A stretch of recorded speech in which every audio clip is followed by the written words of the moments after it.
नमस्कार दोस्तों, मैं प्रशांत आपका YouTube channel maths with Prashant sir में स्वागत करता हूं। जैसा कि पार्ट 4 से हमने परसेंटेज के टाइप वाइज क्वेश्चन की शुरुआत की और पार्ट 7 में भी हम आज उसी सीक्वेंस को आगे बढ़ाते हुए एक नई टाइप की शुरुआत करेंगे, जिसका पहला प्रश्न आपकी स्क्रीन पर है। एक वस्तु के मूल्य में प्रत्येक वर्ष उसके मूल्य के 5% की दर से वृद्धि हो रही है। यदि वस्तु का वर्तमान मूल्य 8,000 रुपये है तो 2 वर्ष बाद का मूल्य ज्ञात करें। देखिए, इस प्रश्न को करने से पहले हमें इस प्रश्न की लैंग्वेज को समझना होगा। हमें दिया हुआ है एक वस्तु के मूल्य में प्रत्येक वर्ष उसके मूल्य के 5% की दर से वृद्धि हो रही है। जैसे हम मान लेते हैं कि वस्तु का प्रारंभिक मूल्य 100 रुपये रहा होगा। हमने मान लिया कि वस्तु का प्रारंभिक मूल्य 100 रुपये रहा है, या पहले वर्ष में उसमें 5% की वृद्धि हुई है। यानी पहले वर्ष में 100 का 5% अर्थात 5 की वृद्धि हुई है, जिससे पहले वर्ष के अंत में उस वस्तु का मूल्य 100 से 105 हो जाता है। वह हमें दिया हुआ है कि प्रत्येक वर्ष उसमें 5% की वृद्धि हो रही है, यानी दूसरे वर्ष में भी उस वस्तु के मूल्य में 5% की वृद्धि होगी। लेकिन अब जो वह वृद्धि होगी, वह वृद्धि उस वस्तु के बढ़े हुए मूल्य पर होगी। यानी जो अब वह वृद्धि होगी, अब वह वृद्धि 105 का 5% होगी। प्रथम वर्ष में जो वृद्धि हुई थी, वह वृद्धि तो वस्तु के प्रारंभिक मूल्य पर हुई थी। वह दूसरे वर्ष में जो वृद्धि होगी, वह वृद्धि वस्तु के बढ़े हुए मूल्य पर होगी। जब भी किसी भी वस्तु का मूल्य इस प्रकार से बढ़ता है तो हम उसे बोलते हैं क्रमागत वृद्धि। यानी जो भी संख्या क्रम से आ रही है, वृद्धि उसमें होगी। और आज का जो हमारा टाइप रहेगा, वह भी हमारा क्रमागत वृद्धि या क्रमागत वृद्धि कमी से ही संबंधित रहेगा। जितने भी प्रकार के क्वेश्चन क्रमागत वृद्धि या क्रमागत कमी से परीक्षा में पूछे जाते हैं, वह सभी प्रश्न आज हम करेंगे। तो सबसे पहले हम इस प्रश्न को सोल्व करते हैं, जो कि आपकी स्क्रीन पर है। जैसा कि मैंने आपको बताया, जब भी हमें प्रश्न में प्रतिशत दिया हो तो सबसे पहले हमें उस प्रतिशत को फ्रैक्शन में बदलना होता है। तो 5% हमें दिया है। 5% को जब हम फ्रैक्शन में बदलेंगे तो इस प्रतिशत को हम हटा देंगे, और प्रतिशत को हटाने पर हम उस संख्या को 100 से भाग देते हैं। हमने प्रतिशत हटाया, वह उस संख्या को 100 से भाग दिया। वह जब हमें इस संख्या को सोल्व करेंगे तो यह 5 से जो 100 है, वह 5 से 20 पर कटेगा, तो आ जाएगा हमारे पास 20। यानी 5% की जो फ्रैक्शन वैल्यू का मान होता है, वह आया हमारे पास 1/20। अब देखिए, हमें मालूम है कि जो प्रथम वर्ष में है, वस्तु का मूल्य 5% बढ़ रहा है। यानी हम मान लेते हैं कि पहले वर्ष वस्तु का मूल्य 20 रुपये रहा होगा, तो उसमें 5% अर्थात 1 की वृद्धि हुई है, जिससे वस्तु का मूल्य 20 से 21 हो जाता है।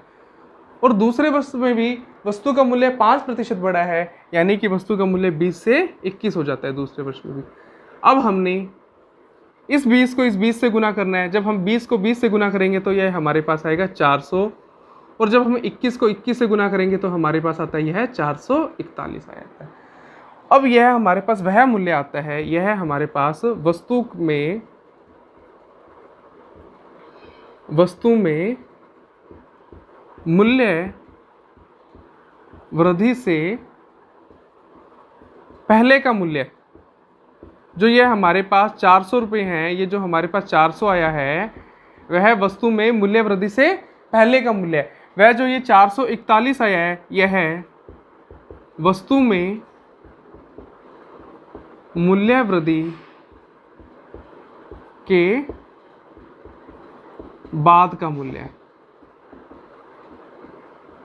हमने इन्हें यहाँ पर 2 बार इसलिए लिखा है क्योंकि हमसे यह बोला गया है कि वस्तु में 2 वर्ष में 5% की वृद्धि होती है। हमें प्रश्न में क्योंकि दिया हुआ है कि वस्तु के मूल्य में प्रत्येक वर्ष उसके मूल्य के 5% की दर से वृद्धि होती है, तो हमें 2 वर्ष का मूल्य ज्ञात करना है। इसलिए हमें जब भी 2 वर्ष का मूल्य ज्ञात करना हो तो हम यहाँ पर इन्हें 2 बार लिख देंगे। अब हमारे पास यह आ गया वस्तु में मूल्य वृद्धि से पहले का मूल्य, और यह आ गया वस्तु में मूल्य वृद्धि के बाद का मूल्य। वह हमें प्रश्न में दिया हुआ है, वस्तु का यदि वर्तमान मूल्य 8,000 रुपये है तो 2 वर्ष बाद का मूल्य ज्ञात कीजिए। यानी यदि वस्तु का जो मूल्य वृद्धि से पहले मूल्य 8,000 रुपये है, तो वस्तु में मूल्य वृद्धि के बाद का मूल्य हमें ज्ञात करना है, 2 वर्ष बाद का मूल्य ज्ञात करना है। हमें यहाँ से पता लग रहा है कि वस्तु में मूल्य वृद्धि से पहले का मूल्य 400 है, लेकिन हमें प्रश्न में दिया हुआ है कि वह 8,000 है। यानी जो इस 400 की जो मान है, जो इस 400 की वैल्यू है, वह 8,000 के बराबर आ गई हमारे पास।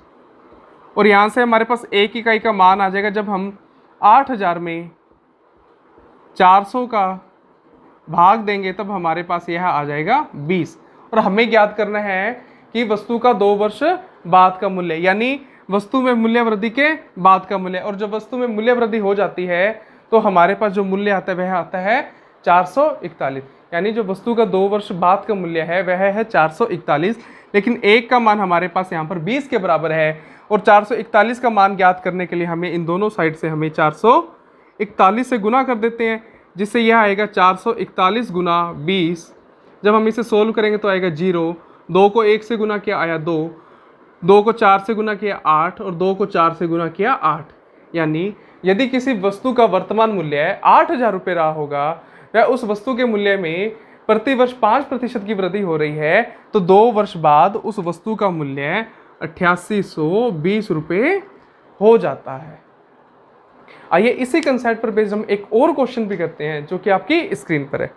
यदि एक वस्तु के मूल्य में प्रत्येक वर्ष उसके मूल्य के 10% की दर से ह्रास होता है, यदि वस्तु का वर्तमान मूल्य 1000 रुपये है तो 2 वर्ष पूर्व उसका मूल्य क्या था। हमें बोला गया है, वापस आपको इस क्वेश्चन की लैंग्वेज समझना है। अब हमें बोला गया है कि वस्तु के मूल्य में प्रत्येक वर्ष 10% की ह्रास हो रहा है, यानी यदि उस वस्तु का पहला मूल्य 100 रुपये रहा होगा तो 100 से 10% का ह्रास होके 90 हो गया। अब वापस जो मूल्य का ह्रास होगा दूसरे वर्ष में वह 90 का 10% होगा। ठीक है, आइए हमें यहाँ से मालूम हो रहा है कि जो यह हमारा प्रश्न है वह क्रमागत कमी से संबंधित है, और जब हमारे पास क्रमागत कमी से संबंधित प्रश्न आए तो हमें उसे इस कंसेप्ट से सोल्व करना है। आइए देखते हैं हम इस प्रश्न को किस प्रकार से सोल्व करेंगे। जैसा कि मैंने आपको बताया, जो भी हमें प्रश्न में प्रतिशत दिया हो सबसे पहले हमें उसे फ्रैक्शन में बदलना होता है, और हमें दिया है 10% का जो हमें फ्रैक्शन वैल्यू का मान हमें मालूम है कि यह 1/10 होता है। 10% की फ्रैक्शन वैल्यू का मान होता है 1/10। हम मान लेते हैं यदि वस्तु का जो मूल्य है 10 रुपये रहा होगा तो उसमें 10% यानी 1 का ह्रास हुआ, वह उस वस्तु का मूल्य जो 10 से 9 रह जाता है। वह दूसरे वर्ष में भी उस वस्तु का मूल्य 10% ह्रास होता है, यानी दूसरे वर्ष में मूल्य 10 से 9 रह जाता है। अब हमें मालूम हो गया कि जो वस्तु का मूल्य है वह यदि 2 वर्ष लगातार उस वस्तु में 10% का ह्रास होगा तो उस वस्तु का मूल्य 100 से 81 रह जाएगा। यह तो हमारे पास 100 तो वह मूल्य आएगा जो कि वस्तु में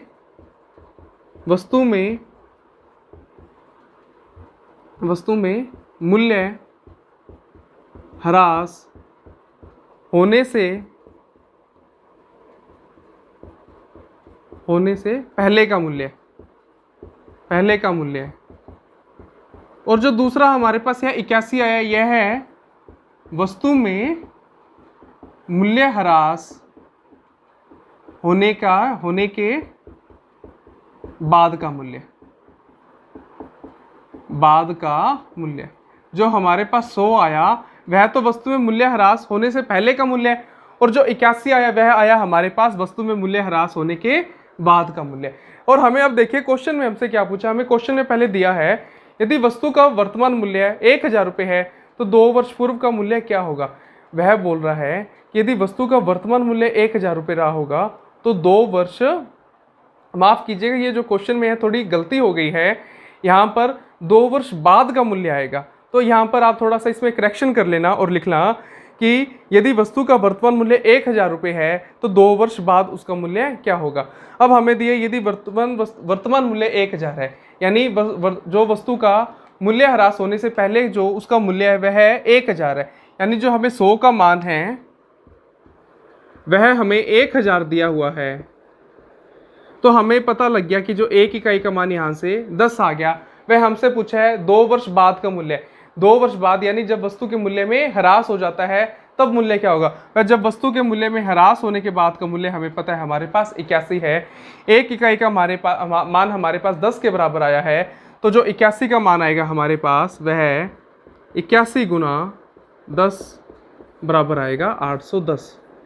यानी यदि किसी वस्तु का वर्तमान मूल्य 1000 रुपये होगा, वह यदि उसमें प्रति वर्ष 10% की कमी होगी तो 2 वर्ष बाद उस वस्तु का मूल्य 810 हो जाएगा। 1000 रुपये से 810 रुपये उस वस्तु का मूल्य हो जाएगा।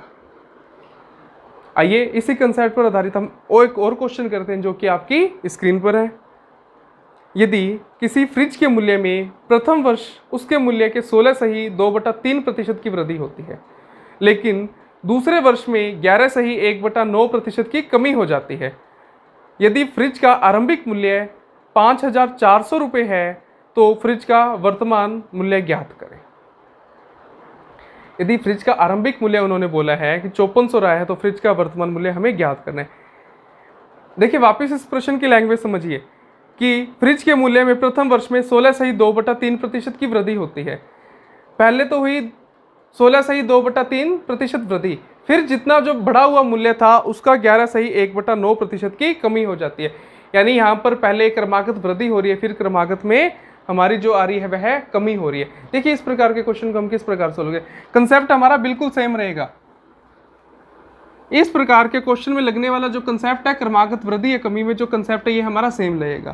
पहले हमें बोला गया है कि 16 सही 2/3% की वृद्धि हो रही है और 16 सही 2/3% की जो फ्रैक्शन वैल्यू का मान होता है वह होता है 1/6।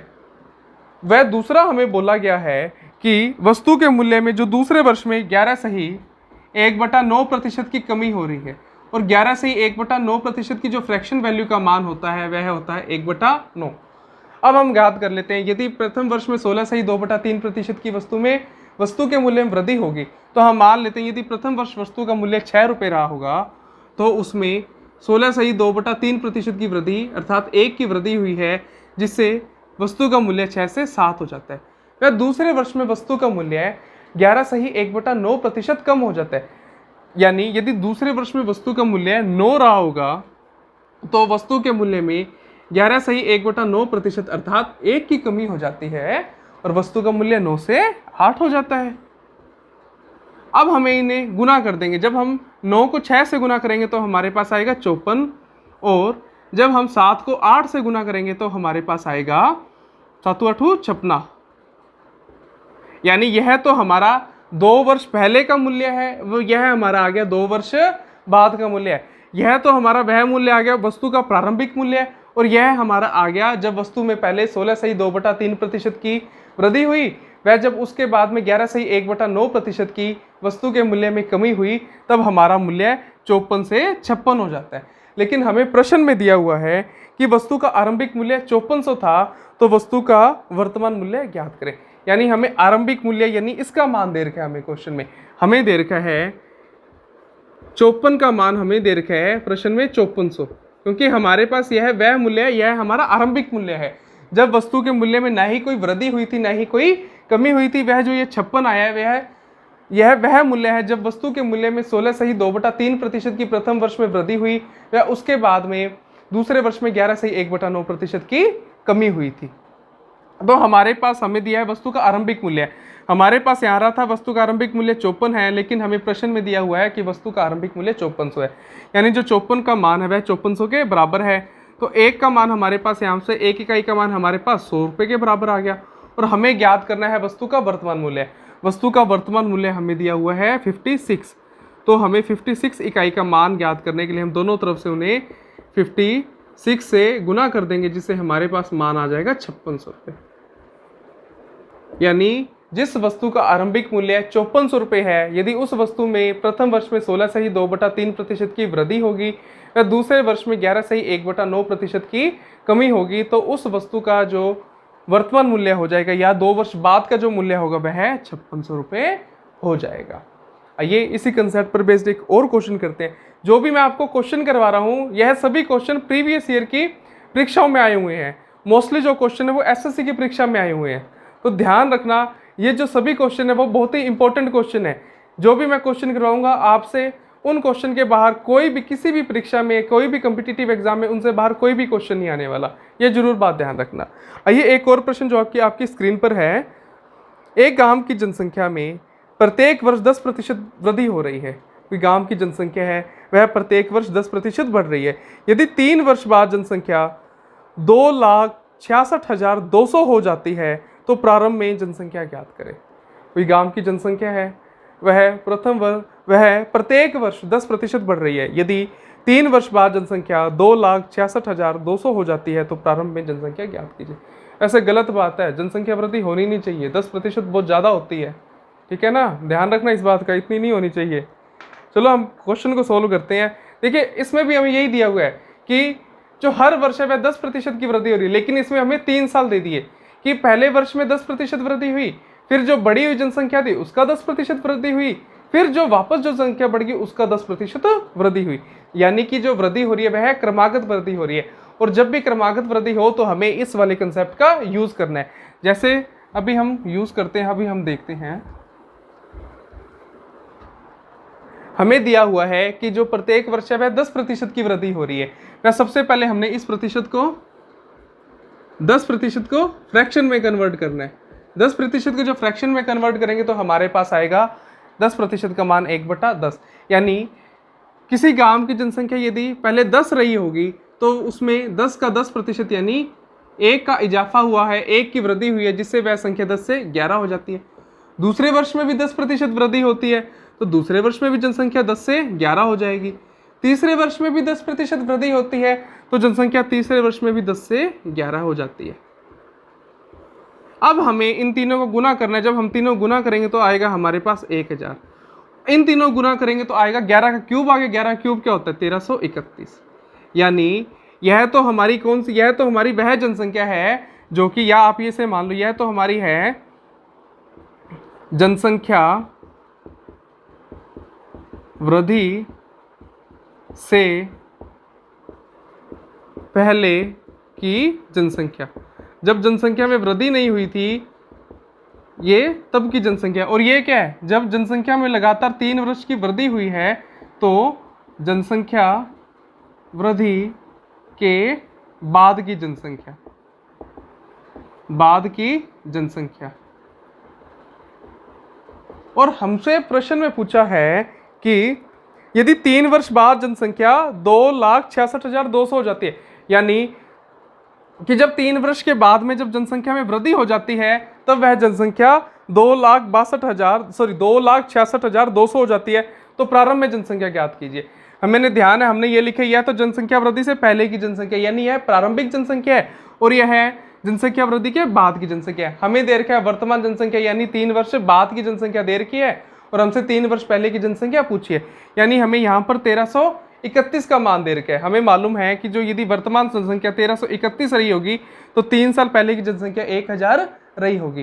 तो हमें दे रखा है, हमारे पास यहाँ पे आ रहा है कि जो वर्तमान जनसंख्या 1331 है, लेकिन हमें प्रश्न में दिया हुआ है कि वर्तमान जनसंख्या 1331 नहीं है बल्कि 2,66,200 के बराबर है।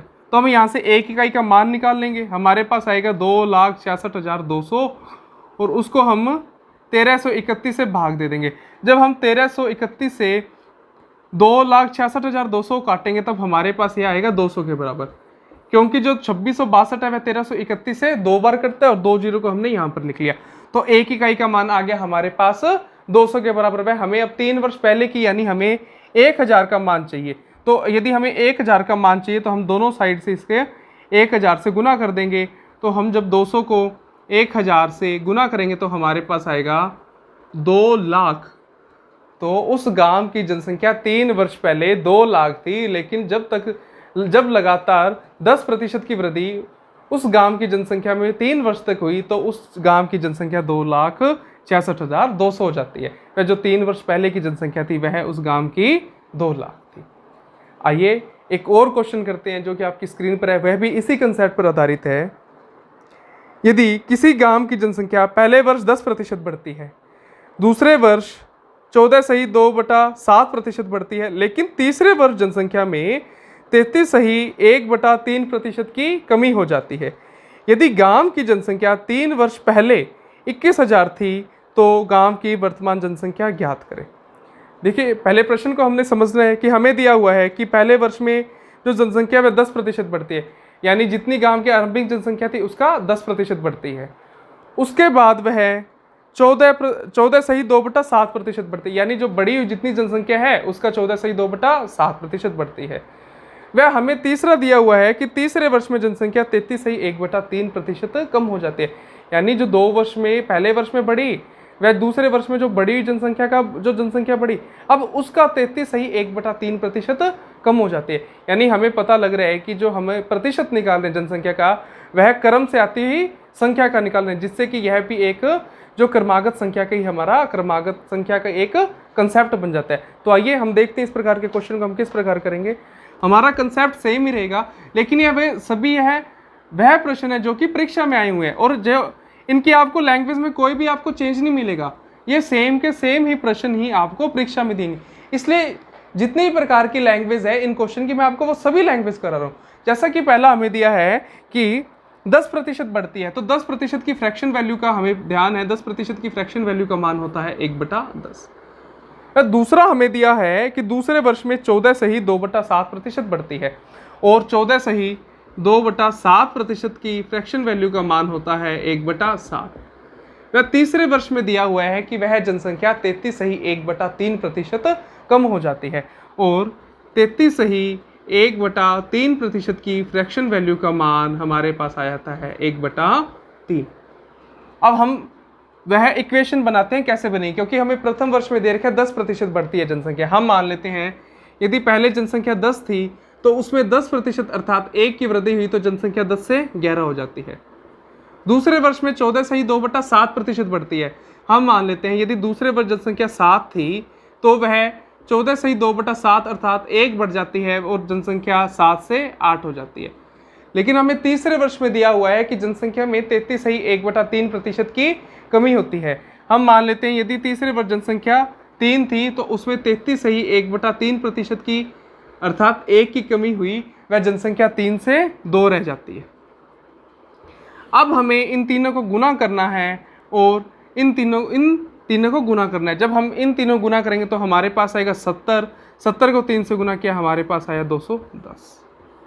वह जब हमने इन तीनों को गुना किया तो आया 11 को 8 से गुना किया 88 आया, 88 को जब हम 2 से गुना करेंगे तो आएगा हमारे पास 176। यानी जब किसी गांव की जनसंख्या प्रथम वर्ष 10% बढ़ेगी, दूसरे वर्ष 14 सही 2/7% बढ़ेगी, वह तीसरे वर्ष में यदि उस जनसंख्या में 33 सही 1/3% की कमी हो जाती है, तो यदि उस गांव की आरंभिक जनसंख्या 210 रही होगी तो 3 वर्ष बाद की वह जनसंख्या 176 हो जाती है। और हमें प्रश्न में दिया है यदि गांव की जनसंख्या 3 वर्ष पहले, यानी जो 3 वर्ष पहले है वह जनसंख्या 21,000 है, तो गांव की वर्तमान जनसंख्या ज्ञात कीजिए। हमें पता है कि यह हमारी 3 वर्ष पहले की है, जब गांव की जनसंख्या में कोई भी वृद्धि नहीं हुई थी और कोई भी कमी नहीं हुई थी। वह ये जनसंख्या हमारी तब है जब गांव की जो जनसंख्या में है 2 वर्ष में वृद्धि होने के बाद 1 वर्ष में कमी हो जाती है। तो हमें दिया हुआ है कि यदि 3 वर्ष पहले की जनसंख्या 21,000 थी, लेकिन हमारे पास यहाँ पर आ रहा है 3 वर्ष की जनसंख्या 210 थी, यानी हमें 210 का मान 21,000 के बराबर दिया हुआ है। और यहाँ से हम 1 का मान निकालेंगे, 1 का मान आ जाएगा हमारे पास, जब 1 0 से हम 1 0 काटेंगे और 21 को जब हम 2100 में भाग देंगे तब हमारे पास आ जाएगा 100, यानी 1 इकाई का मान आ गया हमारे पास 100। और हमसे पूछा है कि वर्तमान जनसंख्या ज्ञात कीजिए, तो वर्तमान जनसंख्या हमारे पास है 176 और 1 इकाई का मान हमारे पास 100 है। जब 176 इकाई का यदि हमें मान ज्ञात करना हो तो हम इन्हें दोनों तरफ से 176 से गुना कर देंगे। जैसे ही हम 176 से गुना करेंगे तो हमारे पास आ जाएगा 17,600। यानी जिस गांव की जनसंख्या 3 वर्ष पहले 21,000 थी, उस गांव में प्रथम वर्ष में 10% वृद्धि, दूसरे वर्ष में 14 सही 2/7% की वृद्धि, व तीसरे वर्ष में 33 सही 1/3% की कमी होने पर उस गांव की जनसंख्या अब 21,000 से 17,600 हो जाती है। तो गांव की जो वर्तमान जनसंख्या है वह अब 17,600। आइए इसी कंसेप्ट पर आधारित देखिए, जो जनसंख्या पर आधारित क्वेश्चन थे वे हमारे सभी हो चुके हैं, लेकिन इसी कंसेप्ट पर आधारित हमसे और भी क्वेश्चन पूछे जाते हैं जो कि आपकी स्क्रीन पर है। राम का वेतन 10% बढ़ाया गया और तथा फिर 10% और बढ़ाया गया, वेतन में प्रतिशत परिवर्तन ज्ञात करें। अब हमें ध्यान रखना, प्रतिशत परिवर्तन पूछा है, अब हमसे प्रतिशत परिवर्तन पूछा है कि उसमें कितना प्रतिशत परिवर्तन हुआ है, लेकिन उससे पहले हमें देखना होगा कि राम का जो वेतन है पहले 10% बढ़ाया गया, यानी उसका कोई यदि वेतन रहा होगा उससे पहले 10% बढ़ाया गया, फिर बढ़े हुए वेतन को 10% और बढ़ाया गया, यानी जो उसका वेतन बढ़ रहा है वह हमें ध्यान लग रहा है। यदि हम क्वेश्चन को ध्यान से पढ़ें कि जो उसका वेतन बढ़ा है वह क्रमागत बढ़ रहा है, वह एक जो वेतन में वृद्धि है वह क्रमागत वृद्धि हो रही है। और जब भी हमारे पास क्रमागत वृद्धि होती है तब हम इस कंसेप्ट का यूज करते हैं। आइए देखते हैं इस प्रश्न को हम किस प्रकार से हल करेंगे।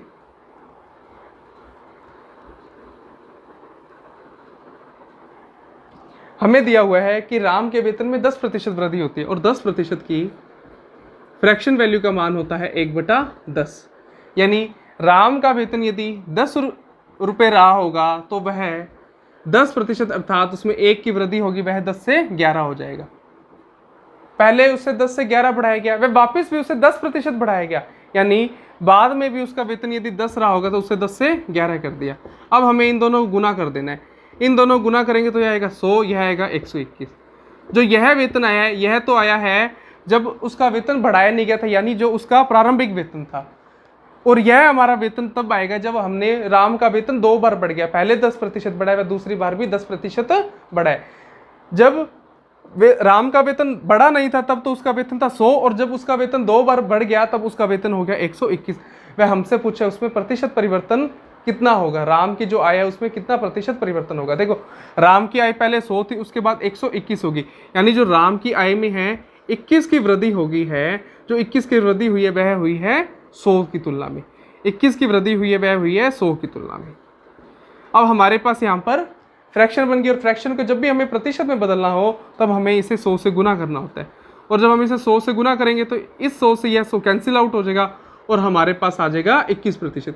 यानी जब राम का वेतन 10% बढ़ाया गया और उसके बाद वापस 10% बढ़ाया गया तो राम के वेतन में जो एक एकल वृद्धि हुई है जिसे हम बोलते हैं क्रमागत वृद्धि हुई है वह 21% की वृद्धि है। यानी राम का वेतन जो अब बढ़ा है वह पहले और जो राम के वेतन अब था उसमें 21% की वृद्धि हुई है। आइए एक और क्वेश्चन करते हैं इसी वेतन पर आधारित कि हमारे पास और किस प्रकार से इस पर क्वेश्चन पूछ सकता है। नितिन के वेतन में 25% की कमी कर दी गई तथा पुनः कम हुए वेतन में 25% की वृद्धि कर दी गई। उसके आरंभिक वेतन की तुलना में नए वेतन में प्रतिशत वृद्धि अथवा प्रतिशत कमी ज्ञात कीजिए। देखिए कोई व्यक्ति नितिन था, उसके वेतन में पहले तो 25% कमी की गई, फिर जो कमी किया हुआ वेतन था उसको वापस 25% बढ़ा दिया गया। हमें ध्यान है पहले 25% कमी की गई, यानी पहले तो उसका जो वेतन था वह कम किया गया, फिर उसी कम को वापस बढ़ा दिया, यानी जो कमी और वृद्धि हुई है वह क्रमागत हुई है। तो जब भी हमारे पास क्रमागत वृद्धि या कमी होती है तब हमें इसी कंसेप्ट का यूज करना होता है। आइए देखते हैं इस कंसेप्ट का हम इस वाले प्रश्न में किस तरह यूज लेंगे।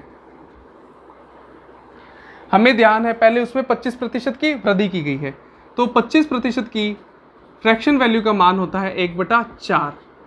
यानी यदि पहले नितिन का वेतन 4 रहा होगा, माफ कीजिएगा पहले नितिन के वेतन में 25% की कमी की गई है, यानी यदि पहले नितिन का वेतन 4 रहा होगा तो उसमें 25% अर्थात 1 की कमी की गई है, वह नितिन का वेतन 4 से 3 हो गया है।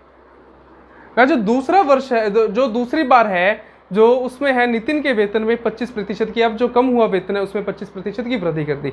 यानी जो नितिन का वेतन यदि हम मान लेते हैं अब यदि 4 था तो उसमें 25% अर्थात 1 की वृद्धि होगी, जिससे उसका वेतन क्या हो गया 4 से 5 हो जाता है। पहले वेतन में कमी की गई जिससे उसका वेतन 4 से 3 हो गया, दूसरी बार वेतन में वृद्धि की गई जिससे उसका वेतन 4 से 5 हो जाता है। अब हमने क्या करना है, हमें ध्यान है कि हमारा यहाँ पर क्रमागत वृद्धि या क्रमागत कमी वाला कंसेप्ट लग रहा है।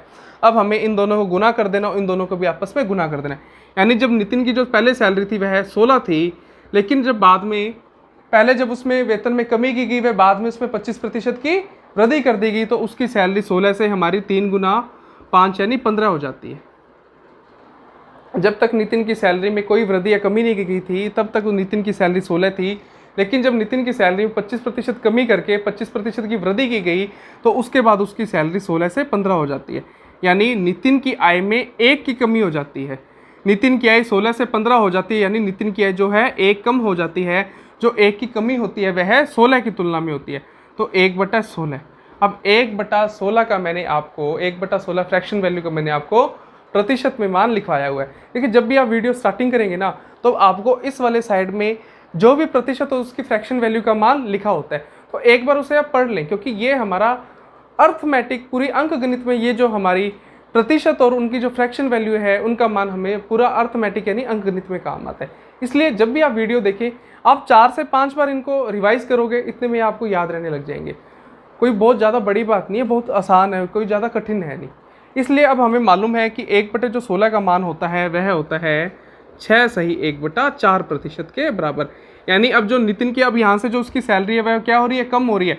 यानी अब जो नितिन की वेतन में है वह 6 सही 1/4% की कमी हो गई है। यदि जब नितिन का वेतन पहले 25% में कमी की गई, उसके बाद जब 25% बढ़ाया गया तो उससे नितिन के वेतन में 6 सही 1/4% की कमी हो जाती है। तो आज की वीडियो को हम यहीं समाप्त करते हैं और मैं उम्मीद करता हूं कि मेरे द्वारा कराए गए क्वेश्चन आज आपको समझ में आए होंगे। यदि आपको वीडियो अच्छी लगे तो इसे लाइक, शेयर और चैनल को सब्सक्राइब जरूर करना। धन्यवाद।